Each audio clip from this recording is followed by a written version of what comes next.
let me ask you a question. From Winston Churchill to Liz Truss, 15 British prime ministers from Harry Truman to Joe Biden, 14 American presidents, from the founding of the Soviet Union to its collapse, from the construction of the Berlin Wall to its fall, even to the invention of the internet. Could there have been one single person who witnessed all of it? Yes, there was. Today, we dive deep into the life of an icon who, for 70 years, wasn't just the anchor of one nation but of the entire world, Queen Elizabeth II. We all know her from those iconic balcony waves, her colorful hats, and her loyal corgis. But who was she when the cameras stopped rolling? Who was the 10-year-old girl caught in the middle of a family scandal that changed her destiny forever? The young princess fixing army trucks in World War II. And most importantly, how did she manage to hold her family and the throne together through the greatest crisis?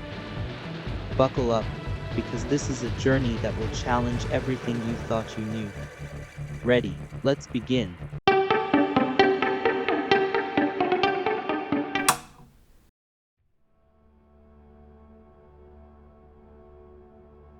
It all began on April 21, 1926, on a quiet street in London. Elizabeth Alexandra Mary Windsor was born. She was the joy of her family, but never destined to be queen. She was the daughter of the king's younger son, placing her behind both her father and her uncle in the line of succession. For her to become queen, both men would have to die without children, a scenario that seemed impossible. Her family called her Lilibet, because as a child she couldn't pronounce her own name. She grew up in a disciplined yet loving household. Alongside her younger sister Margaret, her life seemed set to be that of a noblewoman, comfortable, private, and away from the glare of the crown.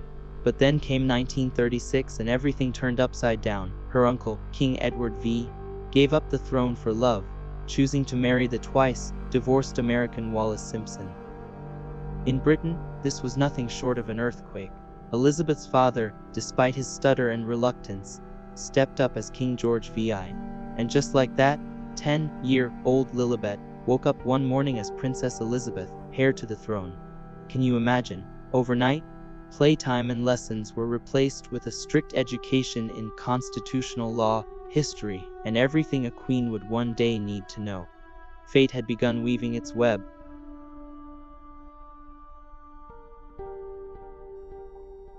What truly forged Elizabeth's steel character was World War II.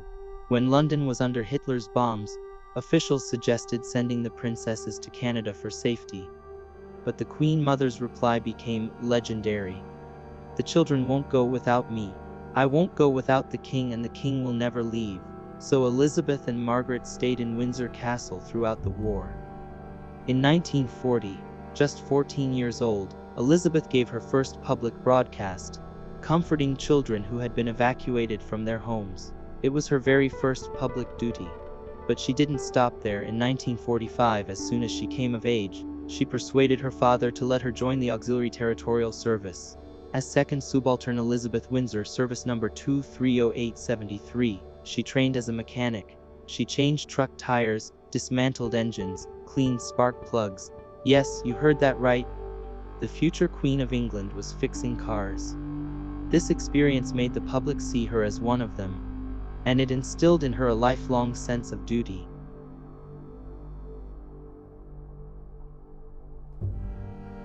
The year was 1952. Elizabeth was traveling with her beloved husband, Prince Philip, on a tour of the Commonwealth. One stop was the famous Treetops Hotel in Kenya, a lodge built high in the trees where guests could watch wildlife at night. That evening, Elizabeth wrote in the visitor's log, thrilled by the elephants she had seen. She climbed into the treehouse as a princess, but when she came down the next morning, everything had changed. Her father, King George VI, had died in his sleep, in the heart of Africa at just 25 years old. She was both a grieving daughter and the new queen of one of the world's greatest empires. When she returned to England, she was met by a somber delegation, including Winston Churchill himself. Elizabeth was now queen. Her coronation a year later was a dazzling spectacle. For the first time ever, it was broadcast live on television, allowing millions to witness the ancient ritual up close. That day, Elizabeth didn't just wear a crown, she ushered the monarchy into the modern age, giving hope to a weary nation.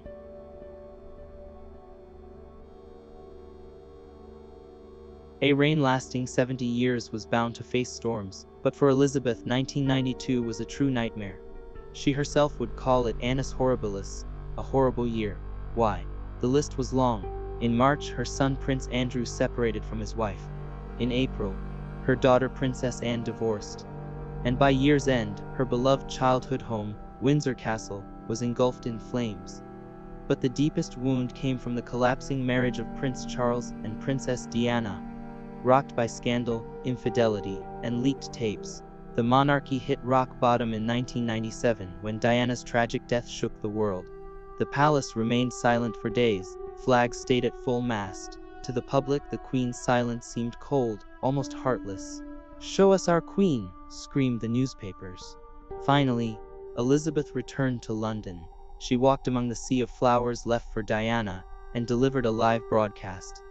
Speaking not as a monarch, but as a grandmother mourning her grandchildren's mother. That speech pulled the monarchy back from the brink. The Queen had learned she had to change with the times.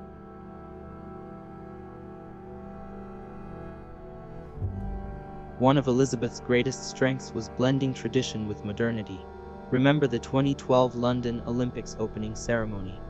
James Bond, played by Daniel Craig, arrives at Buckingham Palace, escorts the Queen into a helicopter, and together they parachute into the stadium. That playful moment won the hearts of billions. But she was modern long before that. She sent her first email in 1976. She launched a YouTube channel in 2007. She tweeted for the first time in 2014 and posted on Instagram in 2019. Even in her 90s, she was attending meetings on Zoom, and she never lost her wit. Once, when American tourists failed to recognize her, she joked, "I live in that house over there." These moments transformed her image from an untouchable monarch into a beloved grandmother figure.